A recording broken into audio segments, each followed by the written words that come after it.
TCU will kick off in its white uniforms, Houston in red. Here we go from Carl Lewis International Complex. Houston drew 2-2 with TCU last year, trying for their first win. And Eric Bell talked about that results contributing to their exclusion from the NCAA tournament on Selection Sunday. They don't want a similar slip-up tonight, but they're facing a very motivated Houston team seeking its first win in conference play. Yeah, it was interesting talking with head coach Eric Bell that he still has something to prove, is what he has said. You know, he wants to be the perennial blue blood team. He doesn't believe that TCU is maybe there yet, but that they do deserve the respect. When you're in the postseason 7 straight seasons, and last year they were not able to get in, he said, I didn't know what to do. It was an odd time for me and my staff. It was a good time to reset and really sink into what that feeling was like so that hopefully it doesn't happen again. They were there 7 straight years. He said we needed one more win. He talked about a non-conference game against Butler that also hurt their RPI. They went into the last day of the regular season with a chance to win the regular season title. They lost to Texas and then were upset in the first round. Free kick coming here to TCU. They were the 3 seed. They lost to UCF. Ending the season with 2 straight losses. They missed the tournament. This is a team with a Elite 8 and a Sweet 16 run during that 7-year run. They try to get back to the tournament and continue their good form tonight as Bella Diorio stands over this sophomore from Lockport, Illinois. Diorio will deliver this towards the spot. It's knocked away by Woodcraft. And there's the first touch for the new goalkeeper, Maggie Manning. Jaime Frias talked about her high school career, the 6A State Player of the Year last year at Prosper High School. Yeah, she's been in big moments in high school. She's been in pretty competitive postseason games at the high school level. Of course, that does not compare to Big 12 conference play, but the fact that this isn't new to her, having to be in these moments, now can she handle the pressure and the volume of shooting that is going to happen in that 18-yard box tonight? Too far in front of Jimison. They might concede pressure. Very interesting from Coach Frias. We really appreciate his detail on this. He says our best moments in transition occur with our wingers getting in behind their outside backs. So they might invite TCU's outside backs forward, hoping to win the ball, then playing it in the vacated space. So it's sort of a counterintuitive thought process. You oftentimes hear from coaches, Brooke, that say we have to pin back their outside backs. We have to win the territorial battle. Sort of a rope-a-dope idea from Coach Frias. He wants their outside backs for TCU coming forward tonight. Yeah, he really trusts his players in that 1v1 matchup. And to be fair, he always is sending, when they are on that counterattack, as you were mentioning, which is really where they are dangerous against teams, is he will even bring, they only have a 3-back line. He will send a Lainey Gonzalez or even an Alex Whitcraft forward and bring someone back from the midfield and test them on the outside. Jimison clips it in the box. It's cleared there.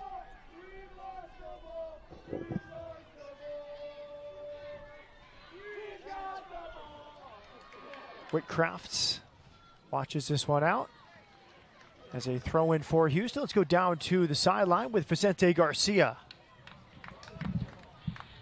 That's right, Matt. Maggie Manning is making her first starting appearance in Big 12 action, and not only in Big 12 action, but just in her collegiate career. She not only played high school soccer, but she also played club soccer with DKAC, where she won the National Futsal Championship in 2023. Maggie played only 50 minutes from the game against Baylor, where they lost 4-0, but she made a good save, so that's a little start for her. Matt? Thanks, Vicente. We appreciate your reports tonight. And she grew up in the DFW area in Prosper, so she's kind of facing a hometown team, probably a school she wanted to play for at some point in her career. She ended up choosing Houston, and now she's facing a childhood rival in TCU. This is a big night for Maggie Manning. I think she's also trying to prove to her head coach, Jaime Frias, hey, trust me. I know this week in practice that they worked more on being direct from the back line instead of utilizing the goalkeeper as they typically do with Olivia Dietrich. They'll play out of the back to the goalkeeper, to Olivia Dietrich. They said that will not be the case here tonight. They don't want to overwhelm Maggie Manning in her very first start. But if I'm Maggie Manning, I want the ball at my feet, and I want to prove that, hey, I can start for this soccer program and prove that I can be a valuable asset. Ramsey Davis about to throw it in. Coach Frias told us he has a few principles as a coach. One is you have to play to the personnel you have. And in his DNA, he plays that Virginia style. He wants to build out of the back. He wants a methodical tiki-taka style build. But I think this roster doesn't suit that. They have speed. They have athleticism, especially in these wide areas. So he's had to adjust his thinking on how is the best way for them to play. They want more transitional moments. They do. And person throwing the ball in right there, she is someone who has just been pivotal in that. That is Lainey Gonzalez. She's someone who can shoot with range. They like her to climb in the field when they are on the attack. She's also just a great defender too for Houston. Somebody who is communicating this in this particular moment for her to get up will be Alex Whitcraft now as Olivia Dietrich is out. Olivia Dietrich was typically the player who was saying go, essentially being that voice, that captain out of the back line. Tonight it will be Alex Whitcraft. Hennessy on the ball here, defended by Lainey Gonzalez. Hennessy wide here for Patton. Patton well defended. Free kick is given. Good time to hear Brooks' keys to the match. Yeah, let's go ahead and start with TCU. Protect the space around the back line. One of the things that head coach Eric Bell said this game is going to be won in is which line is winning. And when he says that, it's the front line versus the back line on either side of the ball. Also taking advantage of set pieces. He really credited his coaching staff, saying they're one of the best in the country in his opinion. And one of those keys is building off of set pieces, having a plan for them, being able to score off of set pieces, which, as we know, Houston has struggled with this year. Direct here from Lainey Gonzalez. And let's continue that, Brooke, with your keys to the game for the Houston Cougars. Yeah, we've got the Houston keys to the game here. Finish attacking chances. Jaime Frias told us that he'd be worried if there weren't opportunities. The thing that they are not being able to do is cash in on those chances. We just saw TCU almost with an opportunity there. Maggie Manning getting her first test. Also for Houston as well. Look, defending better in the box. Both sides. Winning on both sides of each box for Houston is big. Best chance of the night for either side. Bella Diorio last season, no goals, 4 assists. She's flipped it this year, 4 goals, 0 assists. And good conversation with Coach Eric Bell about several players, including Diorio.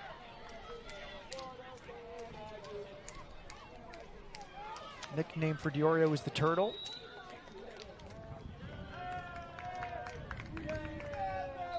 And high praise, he said Bella Diorio may be the second best player they've had at TCU behind Yasmin Ryan, who was the number 6 overall pick.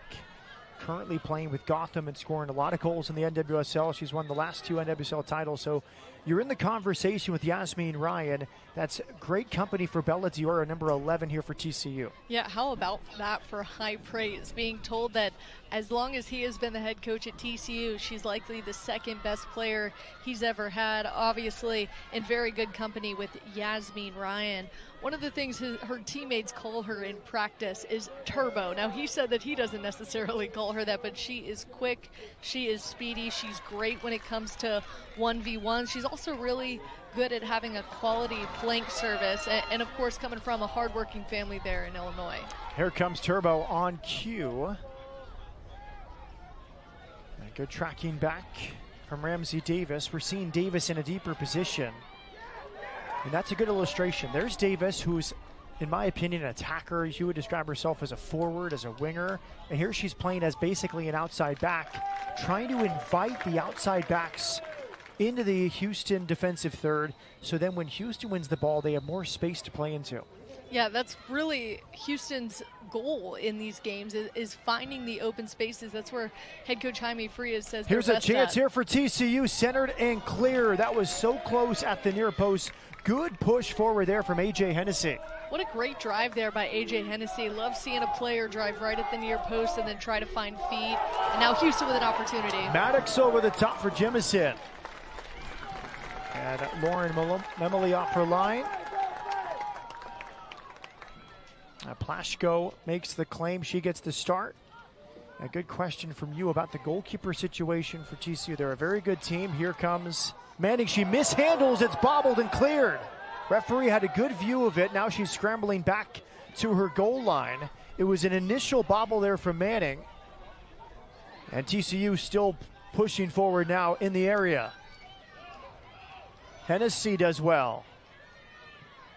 That's a nice ball towards the spot. And now Manning will claim. Wow, I love seeing Manning being big and coming out and really making her presence known, getting some contact there on the save. Here you see Manning just flies out as they get a turn around here. Previously than that play, Manning was able to come out and really put her body on the line and get a stop there. For me, as a freshman getting her first start, that's what you want to see. Megan Platchko and Olivia Geller, the two goalkeepers, they've alternated every game this season. Tom Sarator, 7th-year goalkeeper coach. That's played through. Whitcraft covered the ground well. And it's a unique situation, alternating goalkeepers, but we were talking before the broadcast. I personally kind of like it. They're trying to find, something, that little edge to become a blue blood. They're trying to find a way to get over the hump. They have two very good goalkeepers. They're all training. There's no controversy. It's just a good old-fashioned competition in that goalkeeper uniform as the flag stays down. Looked offside in real time, and the cross is covered up. That cross came from Seven Castaigne. Seven Castaigne has really been impressive for this year's group. She was a COVID baby, as head coach Eric Bell told us. She was recruited during the COVID period. They were at an away game versus Oklahoma State. What does that say also about Seven Castaigne? That she went and willing to go to a road game with her family. She was able to meet the staff there at TCU. They loved her. They liked everything about her and ended up signing her to the Horned Frogs. The cross comes in, it's punched away. Goal kick now. Good push there from Houston as Plashko does her job. That's a good story you told there, because it wasn't like it was a recruit from Oklahoma. Seven Castaigne's from Draper, Utah, Waterford High School. Smart kid, never had anything less than an A. You love to have that, especially from one of your top goal scorers. She's someone you do not have to worry about off of the soccer field. She really plugs away in everything that she does. Bright future for her, for sure. Draper, Utah, same hometown as Kalia Watt, formerly Kailua Ojai. She was the 2nd overall pick of the Houston Dash many years ago. Played many seasons for the pro team here in town, so it's a good soccer factory, Draper, Utah. That's a good win here for TCU. Scoreless here, 13 minutes in. Houston and TCU. As expected, TCU controlling the possession game. There's Memoli pushing forward.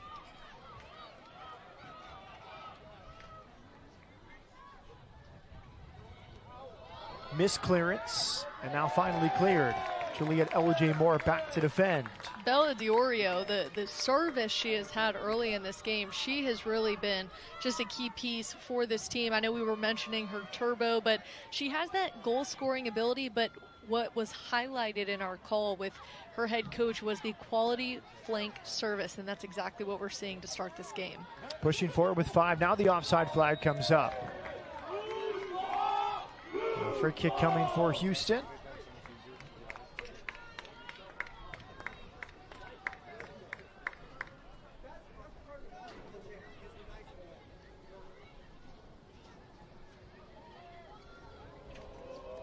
Robert Holner is our referee tonight. William Bolson, Mel Rivas, our assistant referee. Sean Cowett is the 4th official. Beautiful night. The sun set right before kickoff. 80 degrees as we see Eric Bell. 6 years as associate head coach at Florida State and recruiting coordinator. He was there with Mark Krikorian, built a dynasty there. Went to TCU, took it from really pedestrian heights to its new heights, and he said, we're not a blue blood yet. I think they're not far away. They're an Elite 8 team. They're a Sweet 16 team. They're producing All-Americans. They're producing NWSL players year in and year out. They have continuity in the coaching staff, Brooke, and I think it's just a matter of time. Matt, you hit it right on the head. The wanting to build dynasties. He didn't get enough at Florida State. He wanted to do the same thing here at TCU. It was surprising to see a coach that has the year 13 under their bio. You typically don't see coaches hang around for that long. And he said, look, I love the DFW area. It's great, especially too outside of sports. You always have to have kind of that, outside of work, where you can turn off and not focus on the game, but that you can be so focused in when you are in the building. And that's what he's been able to do, and he's been able to build a really great staff around him. I know he said they're not getting the recognition they deserve yet, but look, TCU is on the map. That crosses to the back post over the hand of Manning. Eleni Gonzalez, who kept it in on the sideline. Good push here from TCU, kept in play. Patton inside, picked up here by Memoli. That slip through Manning comes out and does her job. She gets there just before 7 Castaigne.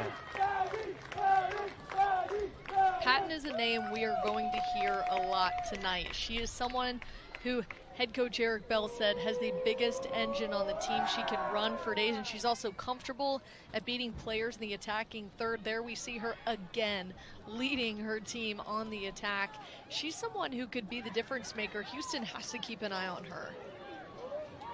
And we see Jada Gibson partnering Whitcraft tonight. Here come the Cougars. Deflected ball. The offside flag comes up.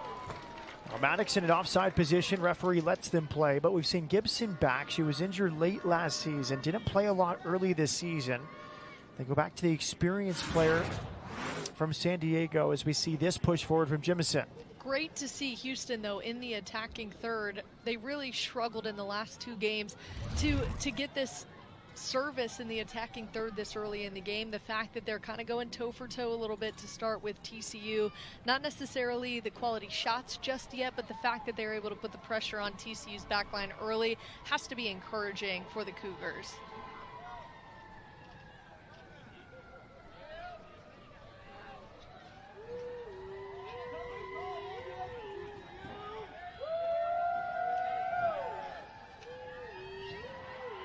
Memoli's had a very impressive season. A lot of experience in her career. That was a good diagonal ball. Hard challenge. Referee had a good view. He says it was clean and play on. The challenge came against Patton.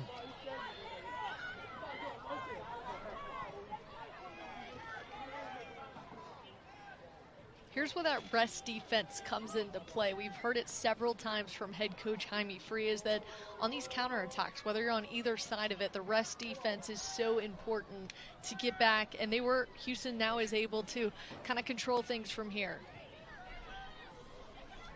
Here comes Juliet Ellijay Moore. That's clipped in. That's an excellent ball. Here comes Manning. Growing in confidence with every time she comes off her line, that time against 7 Castaigne. No fear from the freshman. Great to see her continue to come off of her line. Let's look back at this challenge inside the box a moment ago. I think that's a good no call there from the referee. Clean, doesn't stop the game flow. First sub tonight for Jaime Frias, third-year head coach at Houston.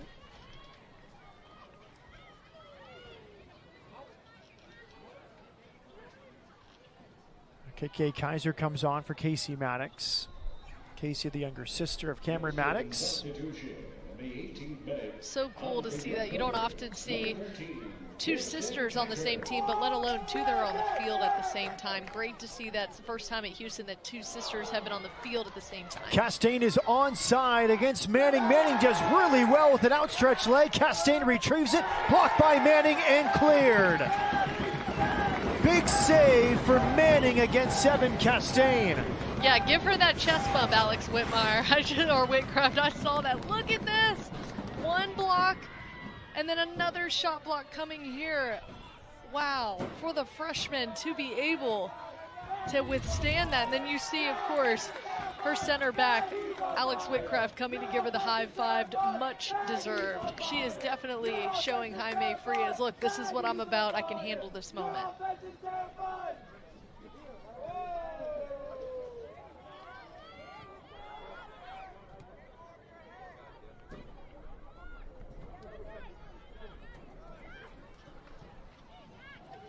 Best chance tonight for TCU. Fell for 7. Castaigne there against Manning. Castaigne 5 goals on the season, 2 assists. All Big 12 last season. Straight A's every semester. Never had a B at TCU. Great students. Reads 2 to 3 books a month. That really was humbling for me to hear. Yeah. Her ability to read, as I don't want to tell you how many books I read a month. It's impressive to hear that kind of your center forward, who's this brute on the field, is maybe more of the quiet and to herself off of the field. That's not typically something that you hear. 7. Castaigne just had a good chance against Manning. Manning growing in confidence. She had that bobble. Since then, she's been clean with her handling. Here's Jemison trying to ignite this Houston attack. Gibson will use Manning here. 4 shots so far for TCU, 1 so far for Houston. That's a bad ball from Manning. Won by TCU momentarily. And those are the moments where we ask Coach Frias about the difference between Olivia Dietrich and Maggie Manning. One of the first things that he talked about was just the distribution and the lack of confidence so far for Manning. I think it will come someday, but right now as a freshman, it's not as good as Dietrich's. Yeah, you see several saves so far in this game. Really impressive, but when you look at the stats for the season, Olivia Dietrich is right up there in the Big 12 Conference. And I don't believe she's leading in saves, but she's definitely right up there. She's gotten a lot of pressure on her with the way that Houston has been playing. They've been getting not just scored on a lot, but a lot of shots. Olivia Dietrich has been able to save them from, in my opinion, what could be blowout games based on how good she has been in the net for Houston. And Maggie Manning, big shoes to fill so far in this game, and so far she has done a pretty good job.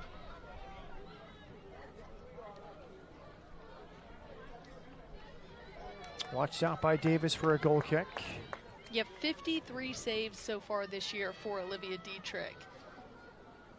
And now you'll see a little difference for Jaime Frias, third-year head coach. You have a freshman goalkeeper. She's going to go direct here, Maggie Manning. With Dietrich, you might go short, more modern football, but this is a little bit more old-fashioned. It makes a lot of sense with a true freshman in there. Just simplify her thought process here. Go with an old-fashioned goal kick. Yeah, I think that's the best thing that you can do in a situation like this. You do not want to overwhelm the freshman goalkeeper, but at this point, based on what you've seen this many minutes into the first half, maybe test her, maybe see what she's capable of doing. I think you'll see more. Maybe this back line plays out of the back a little bit more with the goalkeeper.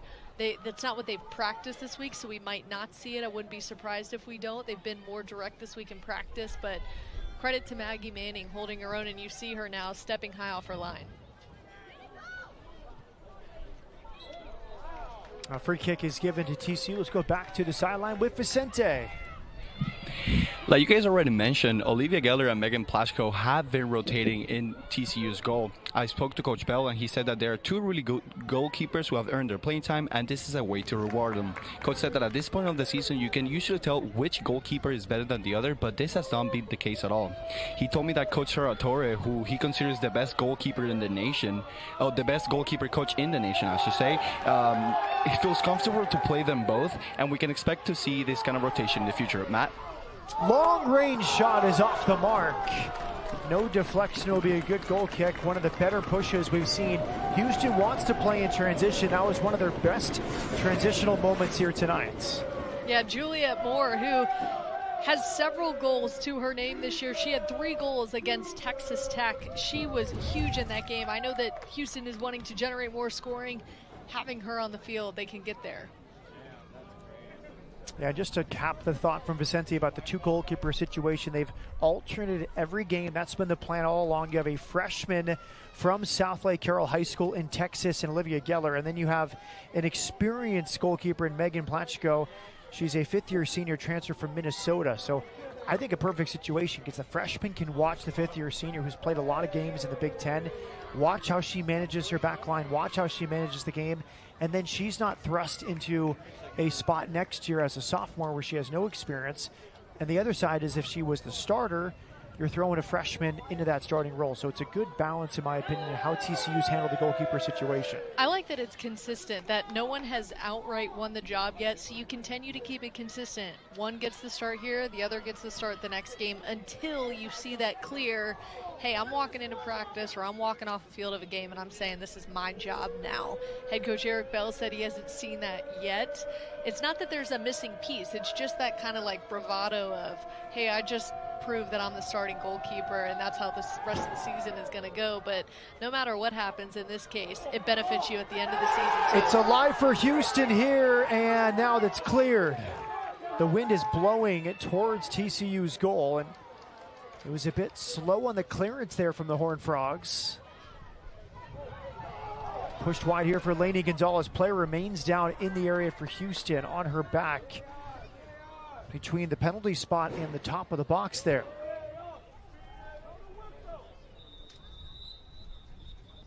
It's Cam Maddox, or Ariana Jemison, excuse me. She is down, catching her breath. And two teammates checking on Ariana Jemison. Ariana Jemison is really the heartbeat of their offense. She is such a talented player up front, and really they've gone as she has gone. And you look at the Houston sideline.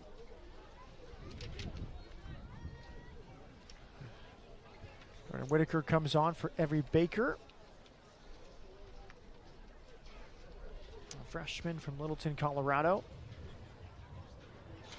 Now, Coach Frias talked about this week in training after the tough result against Baylor. Jemison still receiving treatment inside the penalty area.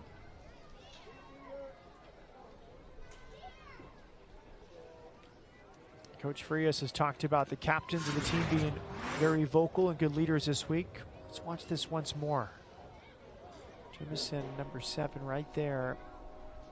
She really came down hard on that left side. It's hard to say if the wind was knocked out of her, if she landed on her elbow, she jammed her shoulder. Really hard to say there, but she is definitely in pain and still on the field right now. And Ariana Jemison, just a sophomore from Carrollton, Texas, she has really been able to make that next step. I know that when she was heading into this year, they said, you know, she was one of those people that you can look at, you know, as a good piece of clay. You can kind of mold her, but she has just become such a huge piece of their offense and has been great with set pieces. I know it's been a struggle for Houston, but she's usually the one delivering on those set pieces.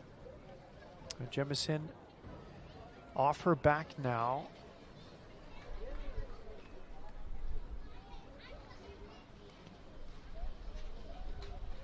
Looks like they're working on her back now. Like I said, she fell really hard on the left side.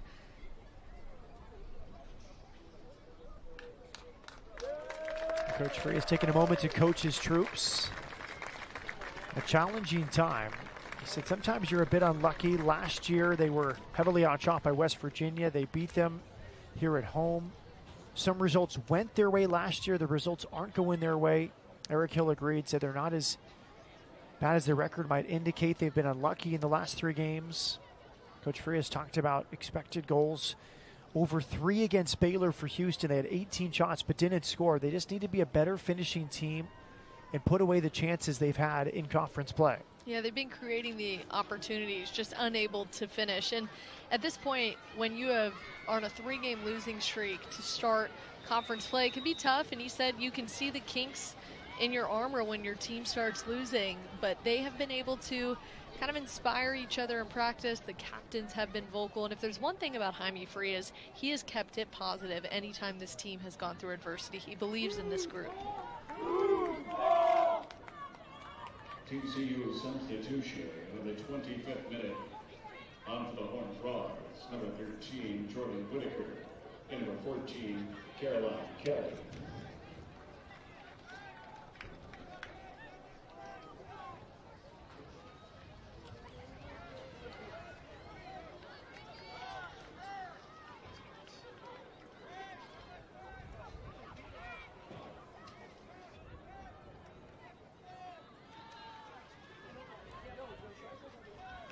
Caroline Kelly has just come on as well for TCU. 5 goals off the bench.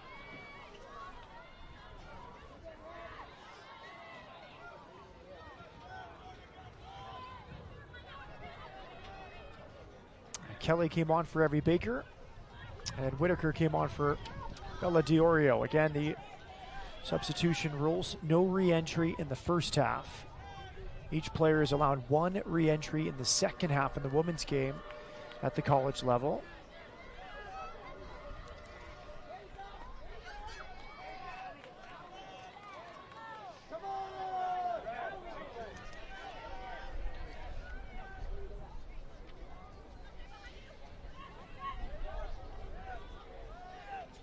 Patient build here from the Horned Frogs. This is their game. This is exactly what head coach Eric Bell said. His team is good out. He wanted to make sure he didn't sound too arrogant in saying that, but he knows that's their game. And here we see Houston having no problem winning, finding that just moment of lapse and being able to win the ball back, and it'll be Houston ball. Throw in coming for the Cougars. She has been, Caroline Kelly, 5 goals, 2 assists. She has not started a game, and you see the numbers over the last 3 games. 4 goals, 13 shots off the bench. Yeah, that was my first question to Eric Bell, is why is she not in the starting lineup? But here's where he's more of a deceptive head coach and really uses his numbers to his advantage. When you can have that spark plug off the bench, maybe when everybody else's legs are tired, you can throw a Caroline Kelly in there who has 5 goals this year. She's going to come in. She's not fatigued. She's going to be ready to go. She's fresh. More importantly, she's a gamer. She's somebody we are going to be able to hear all the way up here in the bleachers, that she is the trash talker on the team and going to get her group fired up. An impact transfer from St. Louis University on the field now, Caroline Kelly.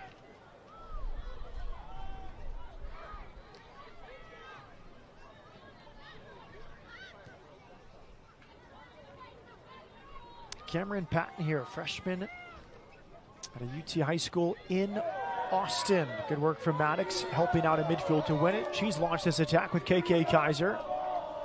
And there's that direct ball. And that's where they're a little bit out of sync. You have Maddox, or Jemison, I should say, making the run towards the flag. Ball goes over the top. They're still trying to find that connection between the midfield and the forwards. Yeah, it's got to be that perfect chemistry, and unless you're going as a group, those direct balls in really aren't going to help you. You kind of have to go in and find the open lanes, find a ball that one of their forwards can get on to the end of and not just chasing, because you're not going to last in a game like this just sending balls in directly and chasing after it. They will tire out. I think Houston is getting close to figuring out that missing piece on the offensive end, but really it's can you go as a group from the back line to the middle all the way to the front. Let's go back to Vicente down on the sideline. Yeah, Caroline Kelly was named the Big 12 Offensive Player of the Week last night due to her incredible performances coming off the bench. She scored a brace against BYU. Careful here. Yeah, she scored a brace against BYU and the game-winning goal against Arizona, adding a total of 36 career goals. Coach told me that he understands that every player wants to start, but this has been her role throughout the season, and she has been excellent at it. He said that she's a very good soccer player, and it is a big advantage for her to come into the pitch with fresh legs and tired defenders. Matt? A good note there. Over 30 career goals at the college level. Most of those scored at St. Louis before transferring to TCU. Here's the restart here for the Horned Frogs, and it's cleared away.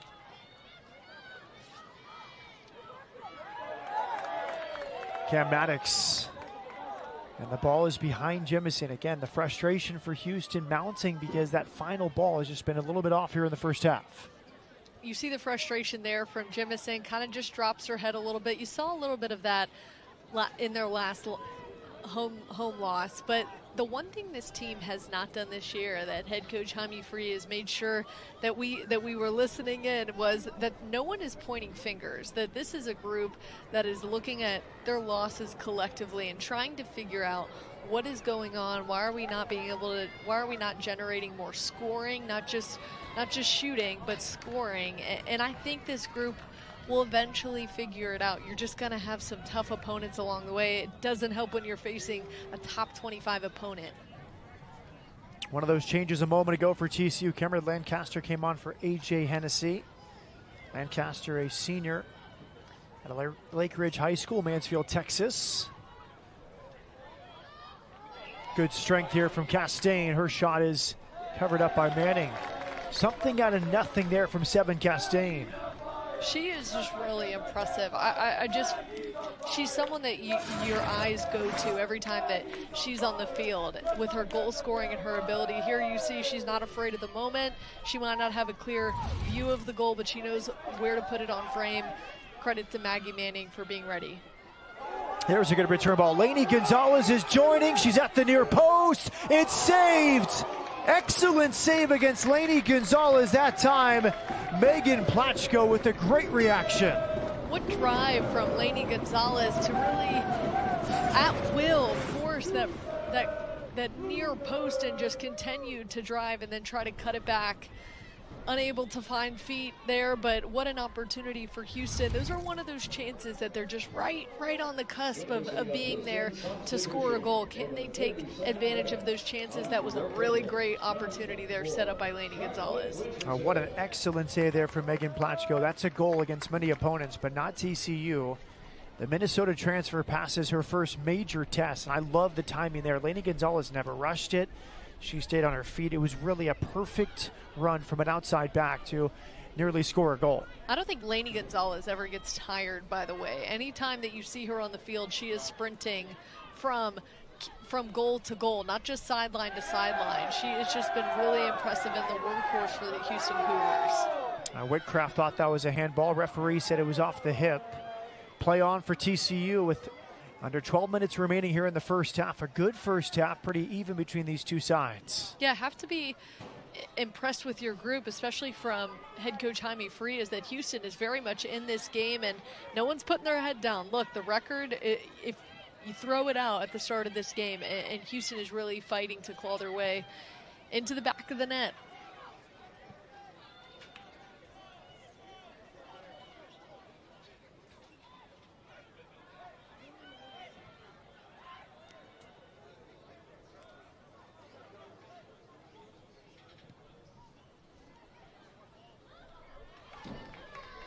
Here comes Manning. She's been excellent off her line tonight, covering a lot of territory, that time in front of Seven Castaigne. It'll be interesting to see how Maggie Manning really takes a look at this game too, because when you see here, look, she has the great save, but when both teams are pressing high, just a third of the field is getting used. So there's a lot of space, and for a freshman goalkeeper, your eyes can get a little wide. Okay, there's a lot of space. When do I go? When do I hold? And the fact that she was able to be right where she needed to be on that opportunity for TCU is great to see.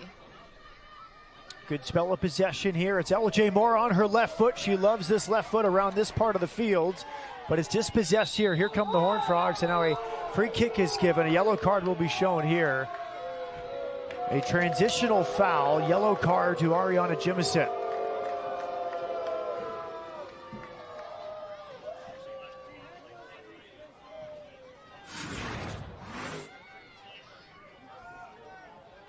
Yeah, just a late hit from Ariana Jimison, trying to, that's something you're not going to get away from. As somebody's trying to take off in the counter, you can't reach over and pull them back. She pulled Lancaster, who was not on the ball. The ball was further upfield.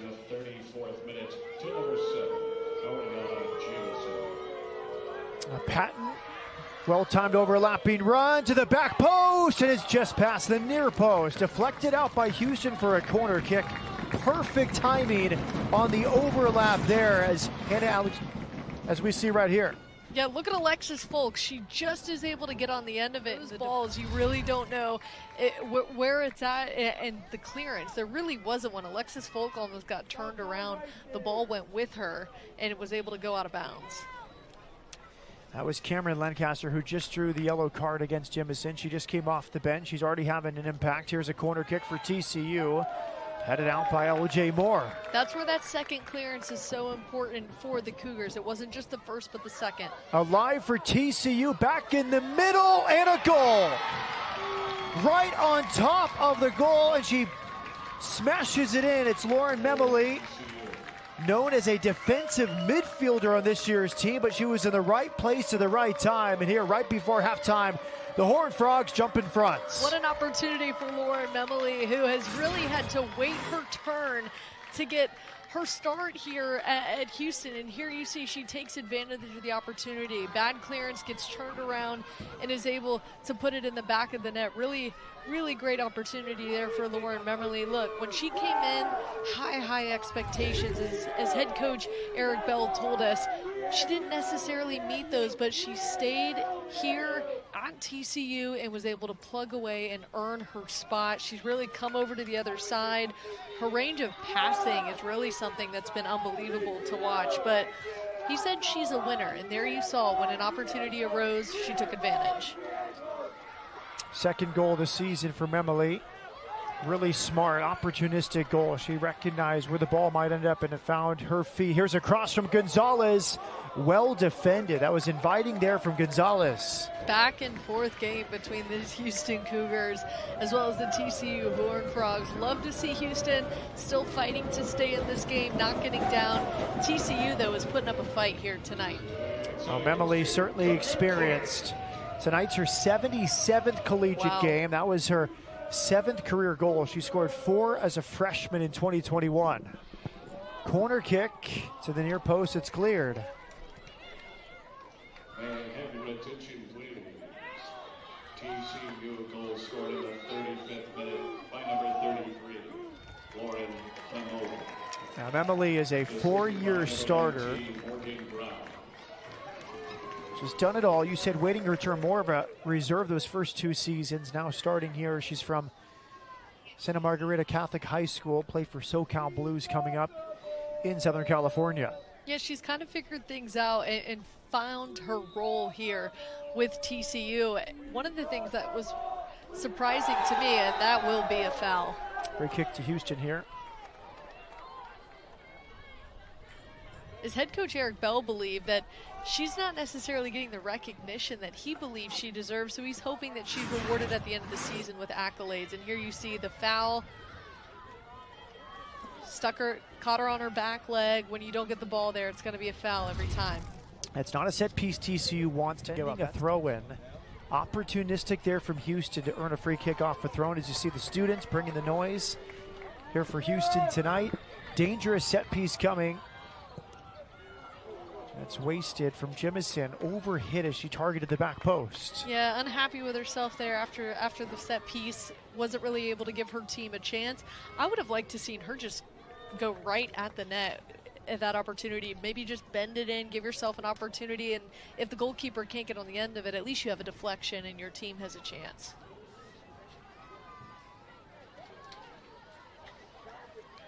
Seven minutes remaining, first half. TCU leads 1-0. Lauren Memmerly's goal, her second of the season. From close range, second phase of a set piece for TCU. Here comes Memmerly bombing forward. Here we see Houston almost have a 5-man back line. That's clipped to the back post. Whitcraft skies to head away. That shot is blocked. KK Kaiser did her job defending her box. I know Houston switched to a 4-2-3-1 against Baylor. Maybe that's why we're seeing that extra man there in the back, that when they are on the defense, maybe pulling someone back because they know the firepower TCU has, as they already have a goal in this game. Offside the call. It's Cameron Lancaster. She came off the bench for Hennessy. She's a senior at a Lake Ridge High School in Mansfield. Restart from Lainey Gonzalez. This is the new look Houston with kind of the personnel they have, the athleticism they have. Coach Frias came over 3 years ago from Virginia. Virginia known for wonderful soccer, slow build, very technical, but with the personnel that Frias has, he's thinking about how do I get the best out of my roster? And I think more direct style and more transitional style has led to more goals in the 3 seasons he's been in charge. I remember at the beginning of the season, too, he said that's very SEC mentality and not necessarily indicative of the Big 12. It's more of possession and then finding the open spaces. But when you haven't been able to generate wins, you do have to look internal and figure out, okay, what are we not doing right? And I think he's right on the money with, look, what's going to generate more attacking opportunities for this team. KK Kaiser, strong challenge up for Maddox. Maddox shoulder-to-shoulder challenge goes down. TCU will play on.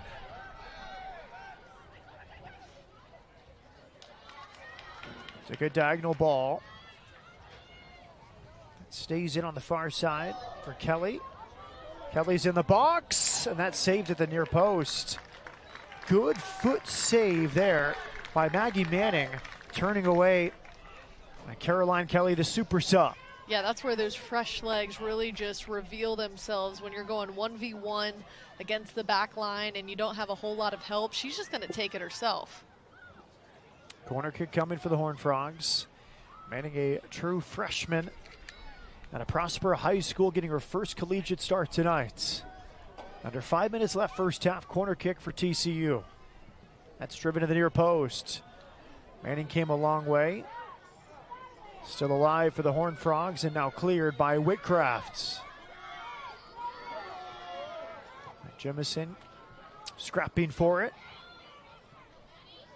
Good fight here from TCU. The offside flag comes up. Man, no quit from either team here. Now you're inside the last 5 minutes of this first half. This is where we can see things maybe shift. We know that those last 5 minutes and first 5 minutes of each half are so important. Those are those crucial moments where things can happen, and here we see TCU offsides.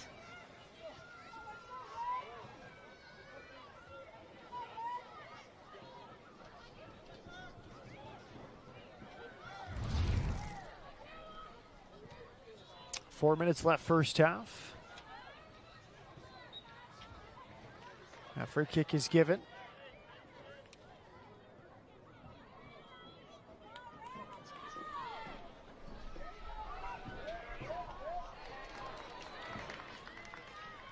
Time and space in midfield.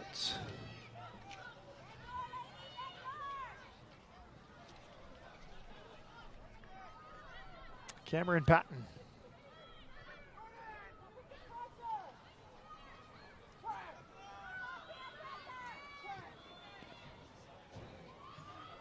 Cameron Patton, one of the smaller players.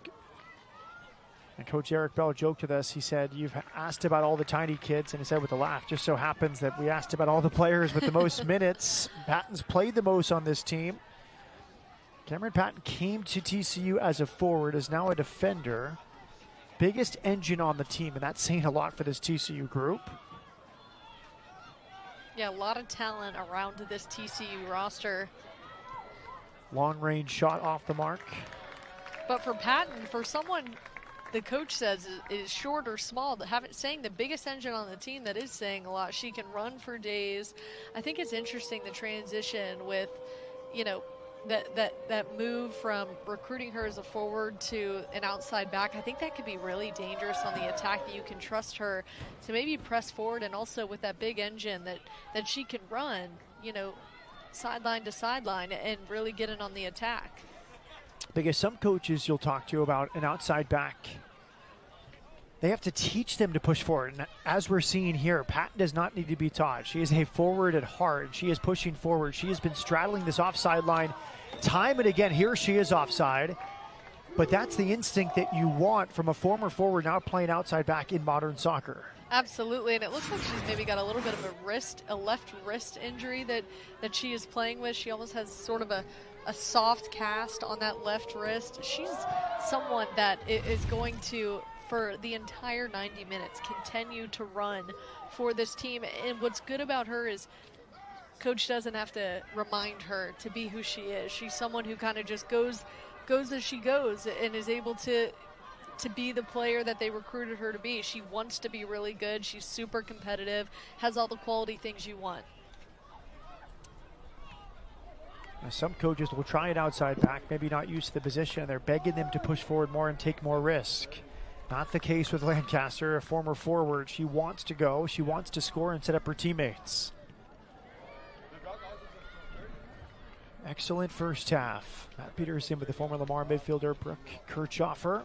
Vicente Garcia down on the sideline. 1 minute to go, Brooke. What are your general takeaways on the first half? This might be the best attacking first half I've seen from Houston in several weeks. The fact that they have come out not hanging their heads, not being disappointed with the record. They're going toe-to-toe with a top 25 ranked opponent and being right there with them. I would know the scoreboard doesn't necessarily reflect it. Here we have an opportunity for Jemison, but she is just right. She's so close to being on the end of one.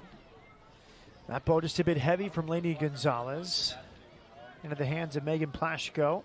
Transfer. She's from Eagan, Minnesota. She played at University of Minnesota before transferring to TCU. So she's another impact transfer. So this is a very good team. They bring back most of the team that nearly won the Big 12 regular season title last year.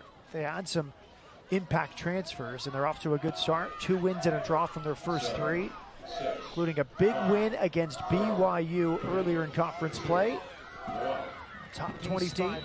That game in the second half. And we are underway in the second half. You heard from Coach Frias. He wants his team to be more connected when they win the ball. And that makes sense because we did see when Houston would win the ball, they'd have a chance for an attack. And I think the ball came a little early before they did connect a few passes. Well, they're a great possession team. So you want to be a great possession team in the attacking third. You kind of lose the stability that you have when you're direct after having that possession based. And that's what we're seeing with the direct balls into Ariana Jemison. They're almost asking a little too much of her unless she is able to get it at her feet, stop play, wait for everyone to come up around her, and really be able to possess in the attacking third. I think that's what Houston needs to get a win. And look, Houston hasn't had a win at home since they beat UTSA. I think it would be a huge morale boost for this Cougars group to get a win.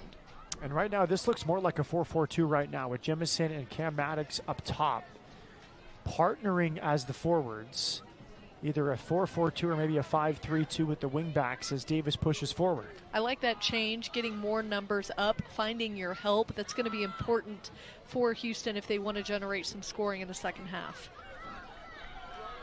The other thing Coach Frias told Vicente Garcia in their halftime interview was he wanted more pressure on the back line of TCU. Coach Frias thought it was too easy for TCU building in its own half. The only way you do that is you get numbers forward. It was very much a 1v4, a 1v3 several times. Good pressure here. It's on here for TCU with the high press, and that shot is on the wrong side of the netting. Houston caught in possession. Immediately, it's A.J. Hennessy who won the ball and went right to the near post. How about that counterattack for TCU? They were worried about Houston. Houston should be worried about them if that's how quick they are going to be able to regain possession and go right at the net. A.J. Hennessy is a dynamic right back for this TCU team. She played the first 25 minutes of the first half. Excellent depth in that position as Cameron Lancaster came off the bench and was an impactful player.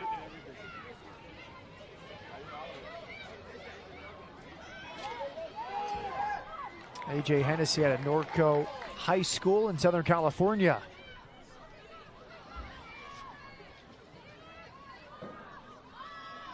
Ramsey Davis wins it. There's Alex Whitcraft. Ramsey Davis is another one of those players who typically will hang back and be on the defense when they're possessing, but Ramsey Davis is really another one of those players that Coach Jaime Frias likes to push forward. Just in that attack, you saw about 5 Cougars around the ball. That's what you want to see when you're on the attack. Let's go back to the sideline with Vicente. Yeah, I was able to speak to Coach Bell during halftime and ask him some quick thoughts from the first half. He said 2 simple things. 1, we created some big chances and now we have to finish them. And 2, he said that they have to avoid giving the ball way too much in the middle because Houston creates the most danger in corner attacks. Matt? Good stuff there from Eric Bell. Thank you, Vicente. 7 turning at the top of the box. She's dispossessed. It's clipped to the back post. Davis watches it, and now she clears.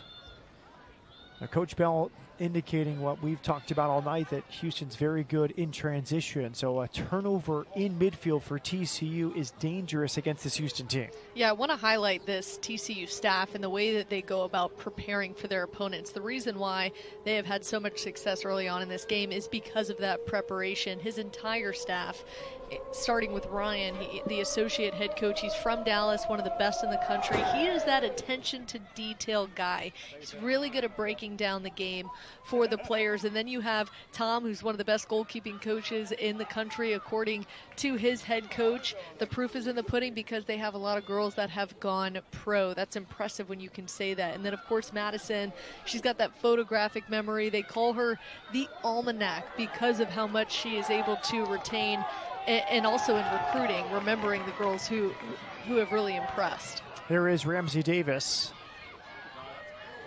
Lost it in her feet, and now TCU will break the other way.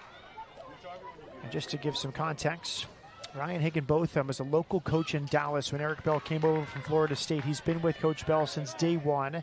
Tom Sarator, seventh-year goalkeeper coach, who you mentioned Eric Bell called the best goalkeeper coach in the country.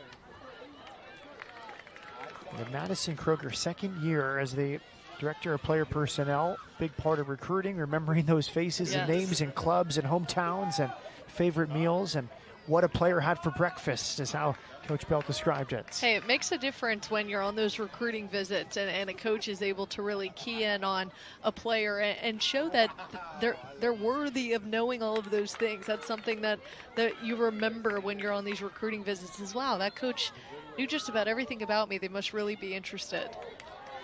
She even knew what I liked on TikTok.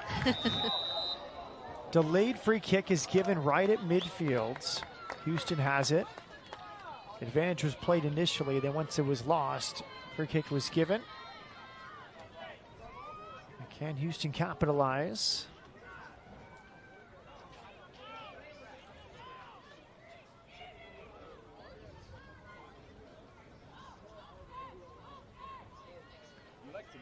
Interesting set piece when it's in the middle of the field here. You have several different opportunities, several different ways you can approach this, and they'll go direct. Alexis Folks restarts, one of the leaders on this year's team, according to Coach Jaime Frias. Ramsey Davis, good ball towards the edge of the 6-yard box. It's a goal kick as Jemison was closest to it for Houston. Beautiful service there from Ramsey Davis, able to put a little move on the defender, get around it, and put the ball in an opportunity for Houston to score, just unable to get on the end of it. Full slate of games continuing in the Big 12. I gave you the scores of the games in action. Utah hosting Iowa State. Now that game is just underway. BYU hosting Oklahoma State. Cincinnati visits Arizona. Baylor's at Colorado. West Virginia at Arizona State. Rounding out a busy Thursday night in the Big 12.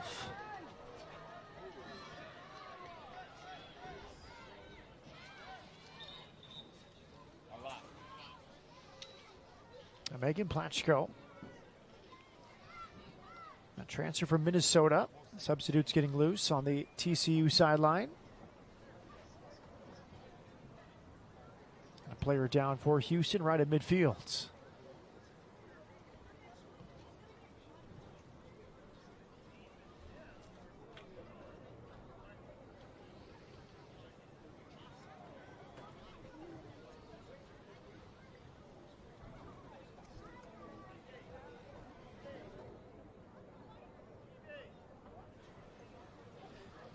Jaime Frias given instructions to his group. Said our captains have done a good job of being vocal during this losing run.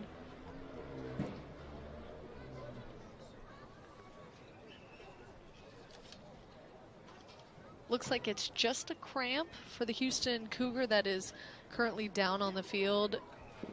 We talked about water breaks and how those were used at the beginning of the season. This can maybe be viewed as one of those where it's a reset. Jaime Frias is getting some significant time to talk to his team on the sideline, figure out how to approach here. Jocelyn Alonzo came on to start the second half, senior transfer from Memphis. She didn't play in the first half. She started the second half. Coach Frias has used 3 off the bench tonight: Alonzo, KK Kaiser, and Charlie Richardson. Jocelyn Alonzo is one of the few players on this team that does have experience in the NCAA tournament. She's a player that really helps keep the tempo and control on this Houston team. High soccer IQ, student of the game.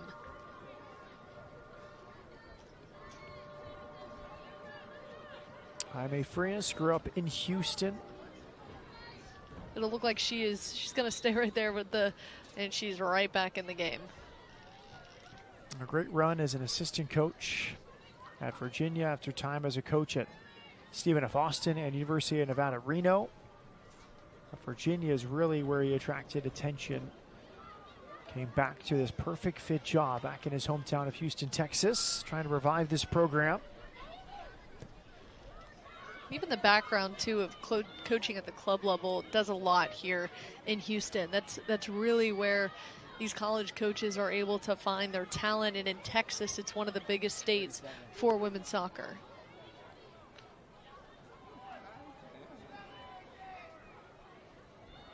Patient build here for TCU. They have the lead, they have the ball, they'll keep the ball here. Hennessy pushing forward.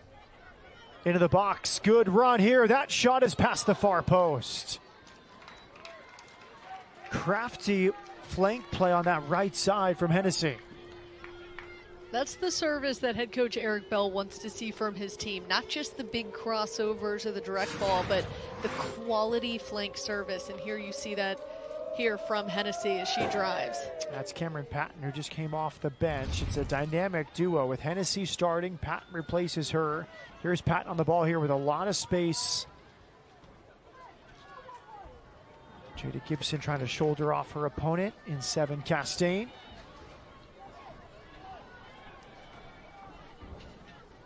That's clipped towards the spot. Good clearance.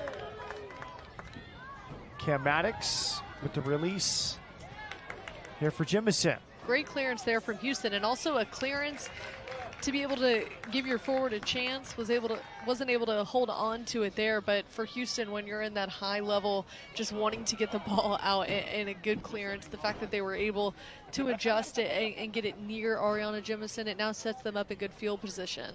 Maybe you do need a therapist. That sounds like narcissism.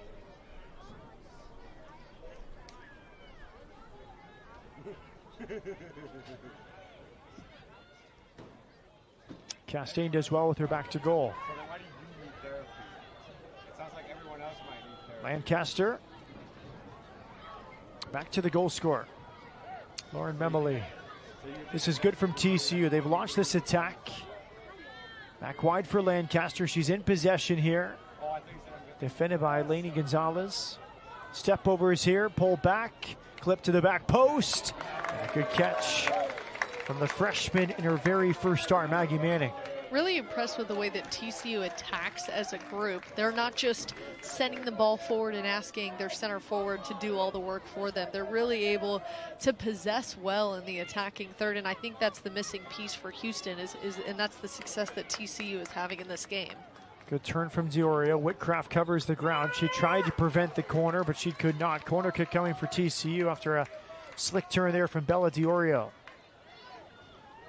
Diorio, someone who provides really great service from these corner kicks. From what I've seen, they typically spy a player, and you see the 4 of them bunched, and she'll find one person in the air, and that almost like a set piece, something that they practice. This one goes to the back post. It's a free header, and it is in the back of the net. Perfect delivery from Bella Diorio. Perfect delivery, perfect execution to put it in the back of the net for TCU. 4 assists last year for Diorio. She gets her first of this season. You cannot deliver a better set piece than what we just witnessed. That's why it is so important to work on these set plays in sessions during the week in between games. You see just the perfect delivery and an opportunity for a header goal. So impressive to see there from the Horned Frogs. A surprise on her face as she celebrates the goal. It's Morgan Brown. She had the really clever assist on the outside of the foot, assisting Memoli's goal. Now it's Morgan Brown on the score sheet, the freshman out of Wiley High School in Texas.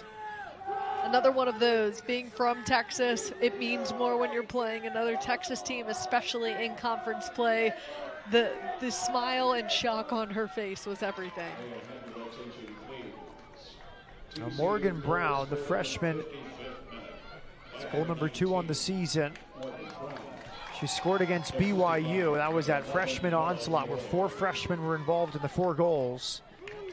A statement 4-1 win that Eric Bell was very honest about it. He said, look, if we play them 10 times, we're probably not going to beat them 4-1 10 times, but we deserved it with how well we played on that day. BYU is a tough team to score against. This is the first time that BYU lost by 3 goals or more since 2017. And Matt, you mentioning that it came on the hands of freshmen says a lot about where TCU is going, that they're able to get these quality minutes for these freshmen, especially given their standard of making the NCAA tournament. They missed it last year. Their goal is to get back to it this season. I think getting these freshmen these quality minutes is only going to help later on the road. Now the Horned Frogs looking for a third. Diorio to the end line. Has earned a corner kick. Actually, it touched Diorio on its way out. It's a goal kick to Houston. Good defending there from Ramsey Davis. Eric Bell, his 13th season in charge. He says, this is my baby. I wouldn't go anywhere. 6 years at Florida State. Recruiting coordinator, helping build the dynasty with Mark Krikorian, who's now the president of soccer at Washington Spirit in the NWSL. But he's kind of built this brick by brick, season by season. It hasn't always been as easy as Coach Bell and his staff has made it look. It took a long time to get to this run of 7 tournaments in 8 years. When you see the difference and the contrast in a Jaime Frias, who is trying to build something here at Houston now in his 3rd year, compared to a 13-tenured head coach who has kind of established himself. And he joked with us and said, well, they must like me for keeping me around. Look, he has brought success to TCU and has put this women's soccer program on the map. And they're coming for that blue blood. They don't quite have that standard of being a blue blood just yet, but they get deeper and deeper in the NCAA tournament and get more Final Four appearances. They're right up there with the best of them. Feint of a cross. This is clipped towards the spot. And away. Here comes Davis. Houston needs to find a way to generate the offense. It's turned over here. Excellent step at the right time there by Morgan Brown, the goal scorer. She's doing everything right. She had the assist on the opening goal. She has the smashing header on the second goal. This shot is into the hands of Manning. That's what makes a good program. You keep your foot on the gas. When you have that momentum, you just keep going, finding the players that are having the most success. You see that here. They're continuing to test this freshman goalkeeper. Now TCU up 2-0. And Matt, you mentioned head coach Eric Bell and the success that he has had at TCU. A name that stands out is Yasmeen Ryan. And when you can project somebody like that into the professional world who has had success, I'll let you talk about her. Having that success really goes a long way, especially in recruiting. Well, he talked about the year she had, 2021. She was the number 6 overall pick at the NWSL, highest ever draft pick. But he talked about the best ever player in the 13 years he's coached at TCU. He said if you put Yasmeen Ryan anywhere on the field, apart from goalkeeper, she was the best player on the field. High praise for the current star on Gotham, top 3 in the NWSL, defending league champion. Ryan won a title 2 years ago with Portland as well. It's an onslaught right now from TCU. They continue to push Houston. Calm, cool, and collected. That heavy possession in the attack teams, and TCU really able to go at Houston at will here. Just slightly too long with the touch there from LJ Moore. Referee had a good view of it. Moore thought she was fouled. It was Lauren Memele who won it back from LJ Moore. And that's just the frustration for Houston. That's a good turn from Castaigne and a good tackle from Alex Whitcraft, who concedes a corner. It's been a frustration for Houston. Look, when you are just vying for opportunities, we're going to take a look at this play here. Moore wanting a call, kind of both grabbing each other's arms. Hard to call there in the flow of the game. When you're losing, what you would, as the player there, you think is a missed call. They just get more and more frustrating. TCU brings on 2 players. Houston brings on 1 before this corner kick. Now Lancaster comes back on for AJ Hennessy. No drop off whatsoever when that change happens. And Caroline Kelly, the super sub, 5 goals on the season for the St. Louis transfer, comes on. For Houston, it's Amanda Adams, transfer from LSU, on for Ramsey Davis. Here's the corner kick from Diorio. I'll tell you what, there was a lot of time off the clock there. And look, in collegiate women's soccer, if you're just now tuning in for the first time in a couple years, there's no more added time onto the end of each half. A 2-0 Horned Frogs, a goal in each half.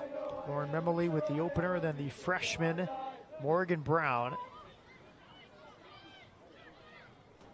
Brown sometimes a starter, sometimes a sub. She's had an impact in both roles. A goal and an assist tonight. TCU doing exactly what they said their goal is. They want to be expansive and make teams chase us from sideline to sideline. That has been the case here tonight. There's a header just past the upper corner. You cannot leave her open. Over 30 college goals for Caroline Kelly, who came close there.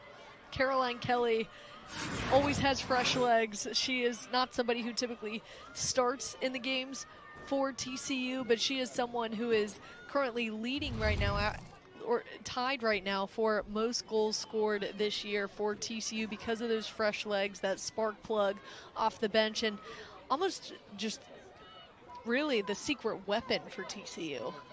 31 goals in her time at St. Louis before transferring to TCU. Here's another chance. This is relentless wave after wave of attack from the Horned Frogs, and now Houston will try and break here with Ariana Jimison.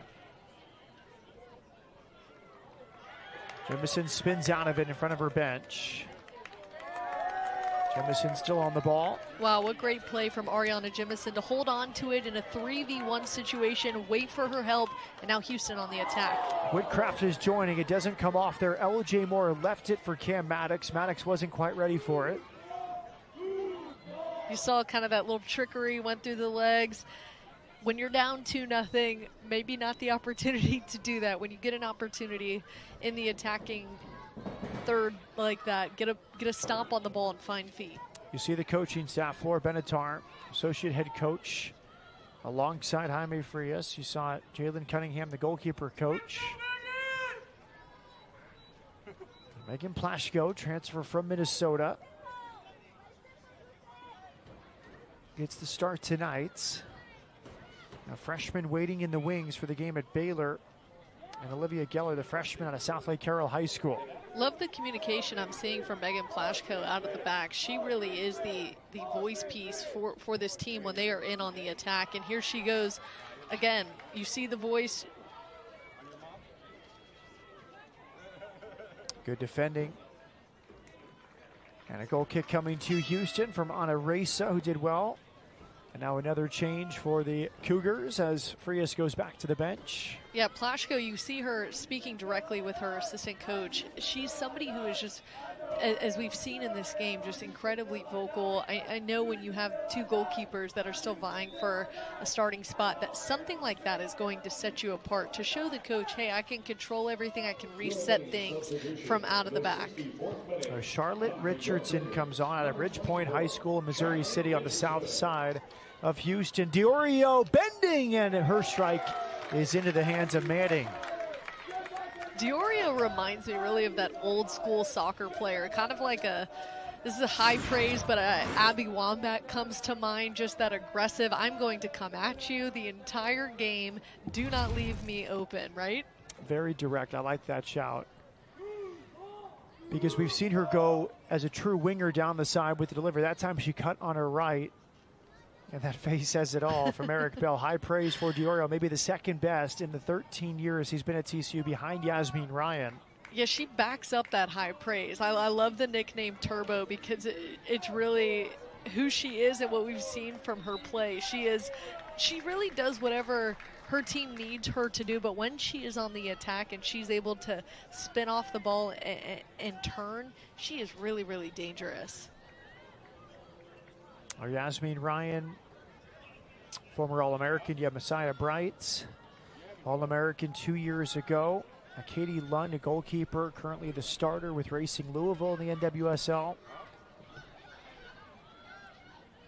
A goalkeeper factory. The last few starters for TCU have all gone to the professional ranks when they've left Fort Worth. Every single goalkeeper. That is saying a lot about what they were able to do there in Fort Worth. TCU what they're doing with the goalkeeper positions, it's so impressive and a credit to their assistant coach who is able to get them ready for the next level as well. Students trying to urge their Cougars on, down 2 in the second half. This cross comes in, Diorio heads it, just a glancing touch off her head. And good press to concede the throw in. It's Amanda Adams in, freshman from Keller, Texas. She was just challenged by Ole Pena. We haven't mentioned her name yet, but she is an impact player. And Coach Bell loves Ole Pena. He said if maybe she had a few more goals and assists, she'd be in line for more accolades, but hard to overstate the value for Ole Pena, number 8 for TCU on this year's Horned Frog team. Well, and he was quoted saying that she's the heartbeat of the team. That's saying a lot there. Smallest kid, by the way. He made sure to emphasize the height of a lot of his players, but they do not know where they'd be without her. They know what they're going to get from her every day, and she gives their team a chance to be successful. The biggest thing with her is consistency. Here comes Adams. And you look at Diorio sprinting back. Her team up 2. This is how you challenge for the Big 12 title, with moments like that in a road game in the second half. Well, he said when it comes to 1v1s, that's where you see her speed, and you saw her track back to win the ball back from Amanda Adams.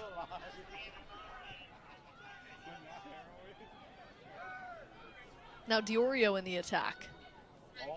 As she's in the central area, it's wide here for Caroline Kelly. Kelly onto her right foot. It's Kelly. What a goal! She beats Manning at the near post. That was brilliantly done. Her 37th career college goal for the super sub. All 6 goals this season have come off the bench. It's another and a half dozen this season for Caroline Kelly. It's so good we got to see it twice. The turn and shot placement, able to find just that inner corner. So impressive from Caroline Kelly. Did not give Maggie Manning a chance. The reigning Big 12 Offensive Player of the Week. Pretty cool celebration when you're approaching 40 career collegiate goals. It's old hat for Caroline Kelly. And she's probably looking at her coach, hey, do you think I've earned that starting spot yet? No. Why would we do anything different? This is where you're generating the most scoring. I know when you're at the collegiate level, you want to be in that starting 11 and be able to walk out there with your team and not have to come off the bench. But maybe that's your niche. When you're that good off the bench and able to provide that much of a spark, I think Coach has found something in that with Caroline Kelly. Yeah, I agree with you. Every player would want to start, but you have the advantage of being fresh against tired defenders, as Kelly did in that moment there against Charlotte Richardson. And you saw her just complete calm, able to take on the defender, recognize where Maggie Manning was, and Maggie Manning was really going to Caroline Kelly's right, and she said, okay, I'll just sip it right here into the inner corner. You mentioned this in the first half. She's different than the other forwards. She is moxie. She is competitive. She chirps. She maybe has a little bit of trash talking. She's found a niche, very good in front of goal. That was a well-taken goal from Caroline Kelly. You know what I love about that? A lot of players, when they come off the bench, they might have a different personality because they might be, disappointed that they're not starting. Not Caroline Kelly. She's going to act how she acts coming off the bench, or if she gets the starting role. She is someone who is able to just have that voice coming in and not having any issue voicing her I would say opinion, but really just having her way with this team. Alexis Folks with the restart. 20 minutes left for Houston to pull 3 goals back. Whitcraft pushes forward. This is where it gets tenuous for Houston. Still haven't scored in the Big 12. Texas Tech comes to town on Sunday. They're a ranked team. They're a perennial power in the Big 12. It does not get easy game in, game out in this conference. Matt, I wonder when you're down 3-0 and you're trying to make a why not make a change here? Why not maybe push different players up high? We see the freshman here next to Ariana Jemison up high, but maybe change the formation. We saw them do that against Baylor. Why not do that in this moment?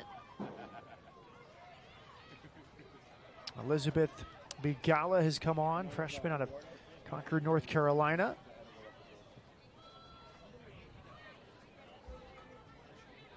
In her first minutes off the bench tonight, Coach Frias has used Alonzo, Kaiser, Reza, Adams, Richardson, and Bigala. And that's for Coach Frias, his challenge. He said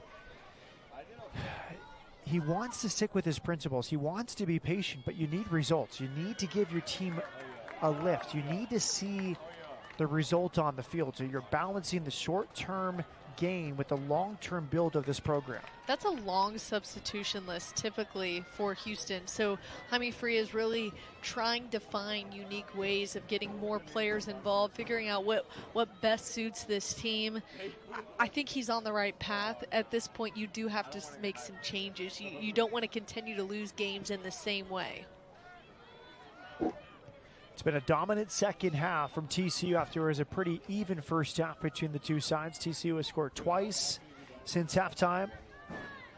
3 different goal scorers tonight. Lauren Memely in the 36th minute. Morgan Brown, the freshman, in the 56th. And then 69th minute, Caroline Kelly, her 6th of the season. The new team leader, and she hasn't started a game this year. Hey, whatever works best for her, and it's working well for TCU. It's the reason why TCU, in my opinion, is ranked in the top 25 right now. It's when you can have that weapon X, that special player off the bench who is able to provide that spark that maybe some teams, they're prepared for because you see it in film, but physically are you ready for when you're down tired and with that fatigue? Can you handle somebody coming in with fresh legs? Ainsley Moy comes on. She has 1 goal this season. She comes on for Lauren Memely. Ainsley Moy is a freshman. She wears the number 10 shirt. She's out of Freehold, New Jersey, Freehold Township High School. A lot of contact here. Ariana Jemison fighting for the ball. It'll be TCU's ball.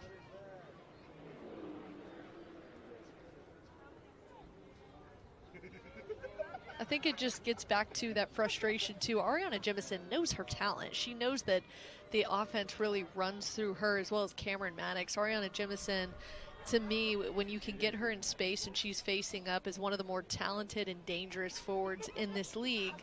She just really hasn't been able to get good opportunities.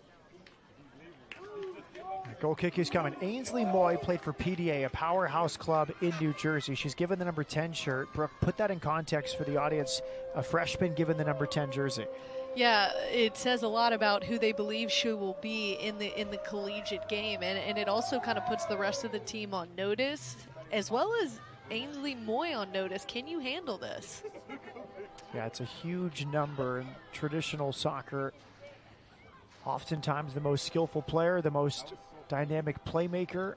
A holding mid typically gets the number 10 sometimes as well. Yeah, and it's just not given out willy-nilly to a freshman. So it's a statement when you see a freshman wearing the number 10, your eyes kind of perk up. Yeah. You say, okay, let's find out more about Ainsley Moy. And on this team, it's so deep, she's not a starter, so she is one for the future, but trying to have an impact on this game as you see TCU has outshot Houston tonight 15-3. That's one thing we've been talking about Caroline Kelly, but let's talk about the depth of this TCU team and working in as many freshmen and underclassmen as they do.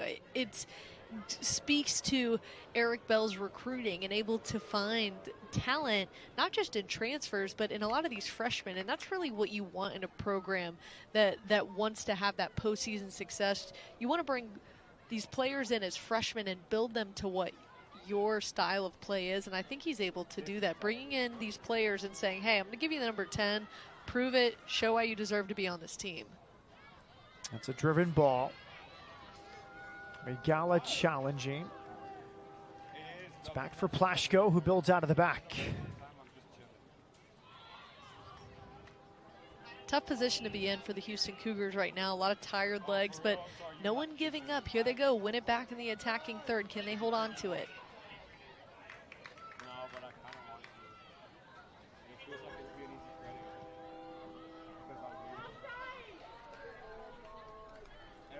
Now Plashko, 7 shutouts. Her team, Minnesota, had 8 on the season. 4th all-time, Minnesota's record book, 26 career shutouts. So she brings that. And I think it's a perfect dynamic for TCU. You have the freshman, you have the future ushered along by a player with 30 career shutouts. kind of guiding her, and they alternate it. And we talked before the match about scouting and preparing, and if they're alternating, like the backup here tonight, Geller, she can look at Baylor for the weekend and just think all about Baylor all weekend. For Plaško, she can think all about Houston, and then they flip-flop, and they kind of know their role, and they know if they sit down, it's not because of performance, it's all planned. Kelly stays onside. She's on a brace, and she has earned a corner kick here. Perfect timing on the run for Caroline Kelly. You make a really good point, though, about the preparation and the fact that, you know, you have these two big games back-to-back. Being able to separate them with different goalkeepers preparing goes a long way. Another change. Good to see Alonso come back in. She received treatment earlier. The Coppell, Texas native. TCU substitution in the 76th minute. For Plaško, too, coming in as a preseason player to watch and not having earned that starting role just to start, I like the attitude. It doesn't seem like either goalkeeper has any issue earning that role, and that speaks again, I mean, to harp on the recruiting of TCU, to bring in a player who is willing to earn it says a lot about what they are wanting to bring in and the culture that they have there in the Dallas area. Couple of changes there. Jordan Whitaker has returned for Evie Baker. Grace Coppinger has come on for Jenny Immerthen.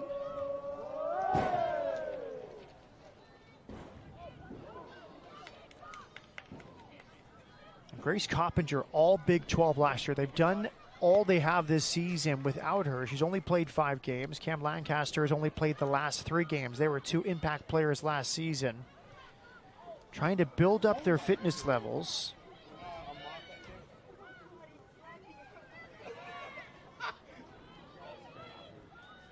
Look at the space they've launched on this right side. Here come the Horned Frogs leading 3-0 here. Final quarter hour in Houston. Houston wins it back. Now can you build out of the back? And they go direct again there. And look, when you have tired legs, it's got to be at feet in this moment in the game. Well-timed ball, but the offside flag comes up.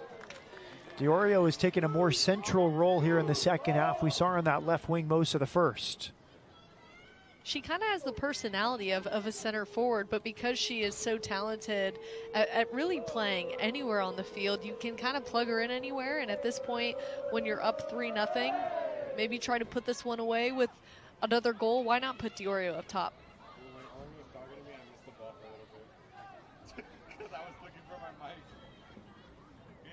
Maddie Mooney all the way back to Plaško.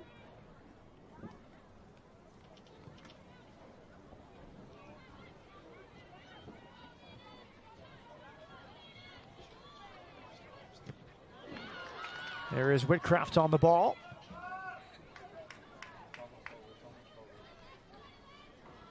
Houston trying to find the rhythm. They have not found it with the ball here in the second half. 11 minutes to turn that tide. Good turn here from LJ Moore. That shot is into the hands of Plaško.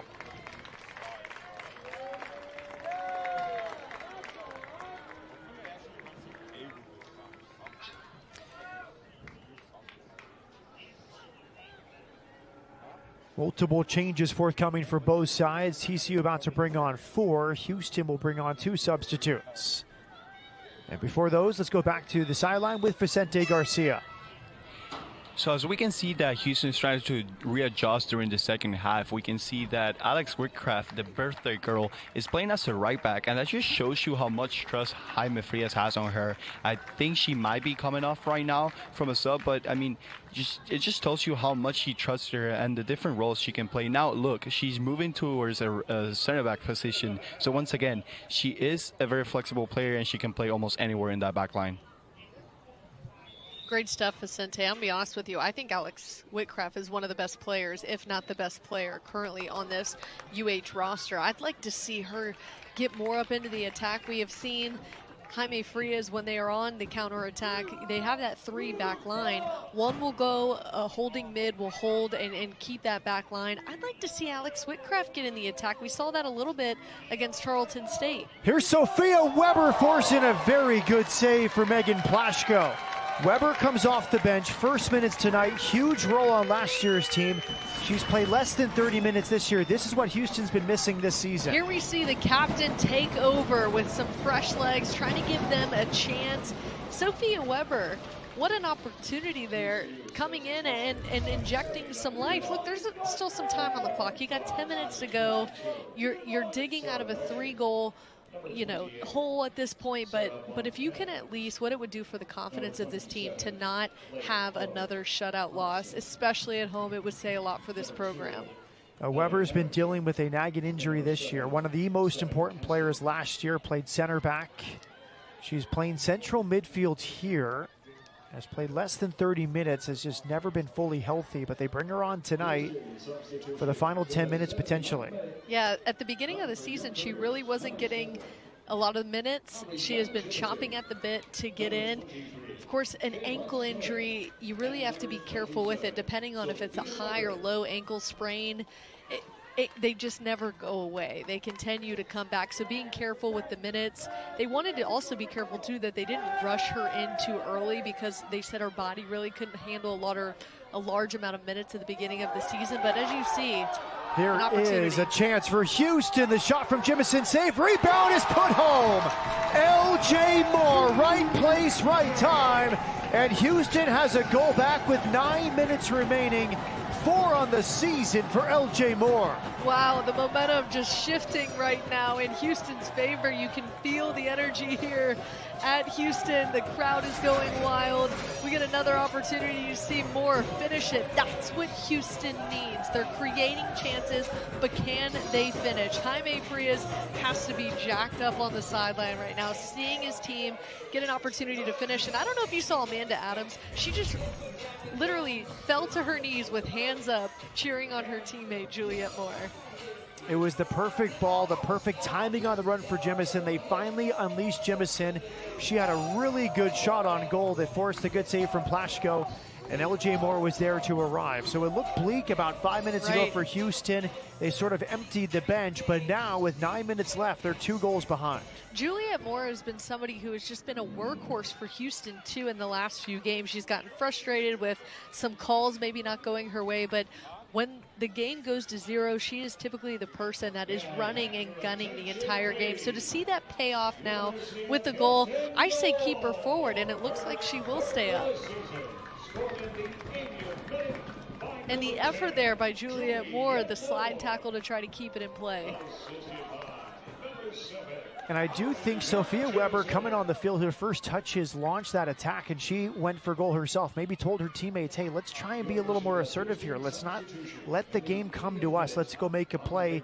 Because right after Weber's long forward run, you had that run from Jemison capped off by Moore's goal. Well, let's not forget, it's been a long game, too. The first 5 minutes of this game, 5-10 minutes of this game, it was very back and forth. Houston was creating opportunities. It just